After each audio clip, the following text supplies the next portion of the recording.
couple of years ago, I accompanied my first daughter for a dental appointment. Now, we left quite early. By the time she finished with the dentist, she was famished and decided to get a drink. Now, while she was getting her drink, I decided to check through some books that were on display. And that was when I found Michelle Obama's Becoming. Now, looking through that book, my daughter said, "Mommy, do you want that book?" And I said yes, and she paid for it. Now, getting home and reading through that book, I discovered some beautiful insights that I want to share with you. Please stay with me. Hi, I'm Ngozi Okure. Welcome to my YouTube channel. I'm a book lover, and in this channel, we discuss books and how to leverage reading for success in life. Please subscribe to my channel, and if you're one of my new subscribers, thank you so much. If you can give me a thumbs up today or share this link with some loved ones, that would be amazing. Now, in today's video, I want to discuss my 5 greatest takeaways from the book Becoming by Michelle Obama. Now, that book, Becoming, is a memoir. And a memoir is a book of memories, okay? A book that someone uses to capture memories. And that was exactly what Michelle Obama did with Becoming. She shared her memories from beginning, from childhood till when she left White House. And it's such a beautiful read. So for the 5 takeaways that I want to discuss in this book, let's start with the very first one. Now, the very first thing I want to talk about that book is intentionality in parenting. Michelle Obama's parents behaved like people who saw the future before it arrived. They raised their children, Michelle and her elder brother Craig. They raised them up as if they were raising princes. Now, these were people, a couple of humble means, right? They didn't have so much money, but they gave their children quality parenting. You could see from the pages of that book, right? You could see love, so much love from the parents to the children. Marian Robinson and her husband, Fraser Robinson, they raised their children to have a voice. They didn't speak for them. They gave them opportunities to make their decisions, even from childhood. They were there for their children, made a lot of sacrifices to put them in the best of schools that they could afford. You could see sacrifice, you could see love, and you could see knowledge in parenting. I believe that that woman and her husband must have read some books, it's okay? And at the end of the day, their children were able to attend the best schools. Michelle was able to go through both Princeton and Harvard, and Craig, their son, was able to go through Princeton, okay? So this couple were exemplary. They practiced intentional parenting, and my call on this is that if you're listening to me and you are a parent, put in your best effort. You never know who you are raising. That woman, when she was raising Michelle, didn't know she was raising the first lady, the very first African-American first lady. She didn't know. She just poured quality, she poured time, she poured conscientiousness, she poured, quality counsel onto that child until she was able to become what she is today. So please put in your best in raising your children. It's not something you should do casually. Do it with intentionality. Now, my next takeaway that I want to talk about in this book is authenticity in living. What so many people know about Michelle and Barack Obama is that they are the first African-American couple to get to White House or to get to the Oval Office. Now, many people do not know the level of scrutiny that went into checking out Michelle and Barack Obama. They did everything. They checked their parents, they checked their college history, they checked even the 10 papers they wrote in school. Everything was checked. What topic did she write about? What topic did he write about? Does he give any clues to whatever she might believe that is not obvious right now? They checked every single thing. And at the end of the day, they didn't find any skeletons in their cupboard. They didn't find any incriminating thing in their cupboard. That should tell somebody something. That you see, whatever you're doing today, do it with authenticity. Live right, live well. Because you know what? The future is coming. The future is coming. So these people didn't do anything. Assuming while they were in school, they were involved in one shoddy thing or the other, that would have disqualified them from getting to the White House. Both them and their parents, they were scrutinized thoroughly. Check it in Google. You will see that they are the most scrutinized American presidents ever. But they came through. They didn't have any skeletons in their cupboard. Please live authentically, okay? Yeah, the future is coming. Now, the next takeaway from them is the power of books and reading.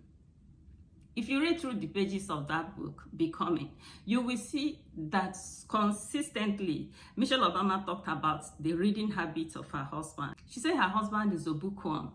He said long after she has slept, every night, the husband was reading.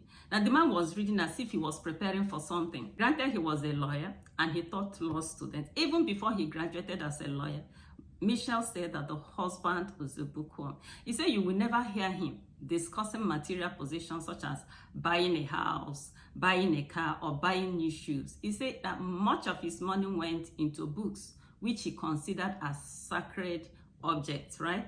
He said he read biographies, he read history, he even read newspapers cover to cover. I told somebody, I say, see, when poor people buy newspapers, they read the gossip section. They read who is marrying who is divorcing who is doing this and that. Now, when wealthy people buy newspapers, they go to the financial section. They read which bank is selling stocks and all that. But Michelle said that her husband bought newspapers. He read them cover to cover. Another thing she said that brought smiles to my lips was when she talked about when Obama was trying to run for the Senate and he was trying to get her consent. Of course, he reached out to a couple of her friends, and while they talked, Michelle asked him, okay, so if you're going to become a federal senator, that means we'll have to run 2 homes, one in DC and one in Chicago. Have you thought about that? How are we going to raise the money to do that? And Obama said, I'll write a book, a very good one that will make a lot of money. And Michelle smiled. Thank God that she eventually gave her consent before he now went to become a senator. So you could see that the man believed, because he's a reader, he knows that he can, with minimal effort, he will be able to write. Life is made up of intakes and outtakes. A person who reads consistently can so easily write. So when you see somebody who is prolific, check it. That person must be a reader. Obama is a bookworm. In fact, the wife said he doesn't just read books. He even keeps tabs with the weekly book reviews. He wants to know which books are on board. The man is a reader. But then that should tell somebody something. You know, it is usually said that readers are leaders or leaders are readers. Now, you that is listening to me, in your capacity as a father, you are a leader. In your capacity as a mother, you are a leader. Are you reading? Are you reading like Obama? It was Obama that said that when you read books, the whole world opens up to you. So I want you to make up your mind to begin to read. One thing that must not be said of you is that you are raising children in the 21st century in ignorance. If you are a mother here, you're not reading, you're making a lot of mistakes. What input are you making into the lives of your children? That woman, Marian Robinson, made input consistently into the life of her daughter, and at the end of the day, she had the confidence, she had the boldness to step into White House. What are you putting into your children? If you're not reading, you're making a lot of mistakes. Another takeaway I got from that book is that no position in life places us above counsel. Yes, no position in life places us above counsel. Now, when Obama became a senator and he was living in DC, his family was living in Chicago, there were a couple of things that happened that brought a strain to their relationship. And Michelle arranged for them to see a counselor, but Obama didn't buy it. He was like, Mish, let's read books. Let's read books. We can resolve this by reading books. But Michelle said, no, we need to see a counselor. And he caved in. He followed his wife and they went to see a counselor. Now, by the time they went to see the counselor, the wise old man asked a few questions, gave some suggestions. When they went back home, Michelle adjusted her daily routine, got the mother to come and sit with the girls while she got her exercises, adjusted the time of their dinner. She put a couple of things in place and the relationship was healed, right? Now, assuming they didn't get that counsel at that time, they might not have gotten to the White House. Yes. Assuming they didn't get that counsel at that time, the strain would have eaten up that relationship and we would never have heard of them as presidents of the United States, okay? So that tells me something. It tells me that, please explore the alternatives. Divorce shouldn't be our first option.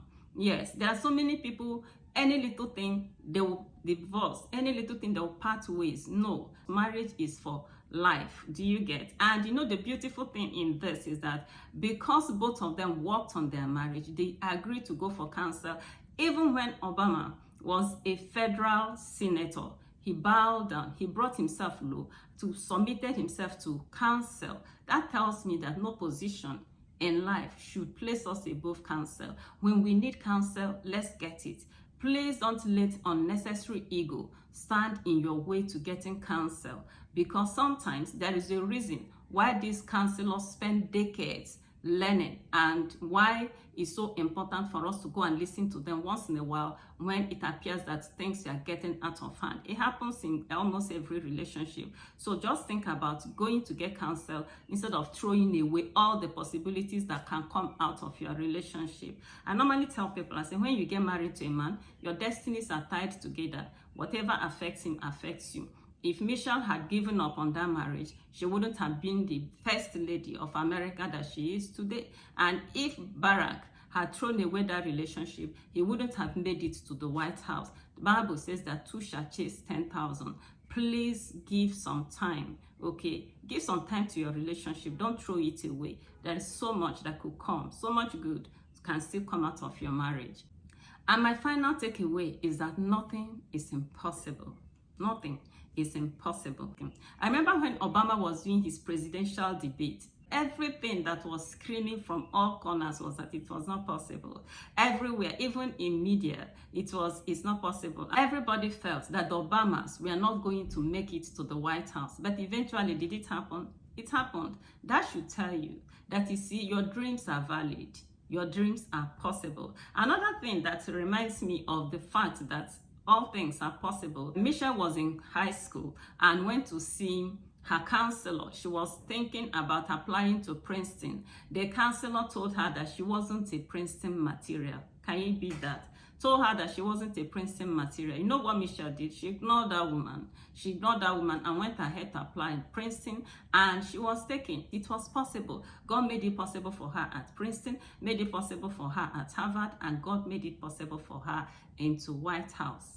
So what can't God do for you? Don't throw away your dreams. Every dream that you conceive is achievable. Every conceivable dream is achievable. So stay with your dream. Don't throw your dream away. Keep trusting and believing. Right? Now, having seen this, you can see that intentional parenting is so important. If you are a parent, please be very intentional. You could actually be raising the president of the world. And live authentically. Live authentically. No skeletons in your cupboard, because the future will soon arrive. Now, read and read. Obama says if you read books, he said the whole world opens up to you. That was exactly his experience. So please read and give your children a reading culture. Inculcate a reading culture in your children. Then the next one is, no matter how high God promotes you, always yield yourself for counsel. And finally, remember always that nothing is impossible. There's a God in heaven who makes everything possible. He made it possible for Michelle and her husband to get to White House. He will make it possible for you to accomplish your dreams. Thank you so much for being a part of this beautiful video. I trust that you got value and that you have subscribed. Thank you once again. And if you can give me a thumbs up, that would be amazing. I'll see you in my next video. Ciao.